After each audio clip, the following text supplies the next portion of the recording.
გაკვეთილები კაცებისათვის ნომერი 3, არა სიამდვილეში 3 კი არა, 2-იც გაგრძელება და მინდა კონკრეტული მაგალითი გაჩვენოთ. რო ატყდა ეს პირველი მაგალითი, პირველი გაკვეთილი, ღმერთო. პირველი გაკვეთილი რო დავდე და ჯერ ისაც ხო იწერებიან ეს კაცები და რო ატყდა წერილების წვიმა, სეტყვა მე ვიტყოდი და ნუ ყველა იგივენერი უნიჭო და ჰაი საოცრებაო, ერთი ნიჭიერი ადამიანის წერილით შემოვიდა. თანაც ისეთი საყვარელი, საინტერესო და თან ადამიანი მეუბნება რომ მოიცა გაჩვენებთ. უყურეთ როგორი ჭკვიანურია, სანამ ვიდეოს ვუყურებ, რას ურჩევთ, მინდა მომეწერა, უბრალოდ მჭირდება გაკვეთილები თუ არა რომ გავარკვიო, ხო?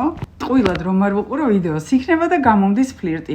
ხო და რისი თქმა მინდოდა, ვიდეოს ყურება რომ დავიწყე, 3-4 სიტყვა მითხრა უკვე რომ სულიერად ძალიან სავსე და მყარი ქალბატონი ხართ, ფიზიკურად ულამაზესი და მადლობა უფალს TikTok-ს, ინტერნეტს, საქართველოს და ყველას რომ მაქვს შესაძლებლობა ეს გითხრათ.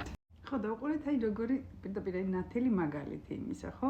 თუკი დავიწყე მე ამ გაკვეთილების და ესე იგი რაღაც ჩემი ინტერესი არის ამაში, ხო? აქვე ადამიანი, აბა სანამ მოусმენ, შემიძლია თუ არა, გამომდის თუ არა, ხო? მეთქი გამოგდის ყოჩა, მაგარი ხარ ძალიან. არაფერი არ ფიქრობთ ადამიანი, მაგრამ მომწერა რცოლიანი ვარ, უბრალოდ აი თემა მიმდენამ დავაინტერესო და მეთქი აბა გამომდის თუ არა, შევამოწმო და ყოჩაღი, მაგრამ ეს ხელოვანი ადამიანია. დავდებ ახლა მის იმას რა ქვია, პროფილს გამოიწერეთ TikTok-ზე, მართლა ნიჭიერი, განათლებული ადამიანია, ჯაბა. ფსევდონიმი აქვს გლეხი. და ნუ ნიჭიერ და განათლებულ ადამიანს მართლაც ყველაფერი კარგად გამოსდის. ნათქვამია რომ ნიჭიერი ადამიანი ყველაფერში ნიჭიერიაო და დანარჩენებმა განივითარეთ გენაცვალე. თუ თან არ დაყვათ რაღაცა ნიჭი, ეს არ არის იმის საბაბი რომ თავზე ნაცარი დაიყარო და ივიშვიშო და ძველებური ტლუ მეთოდებით განაგრძო ცხოვრება. არამედ არის იმის საბაბი რომ მოინდომო და ისწავლო.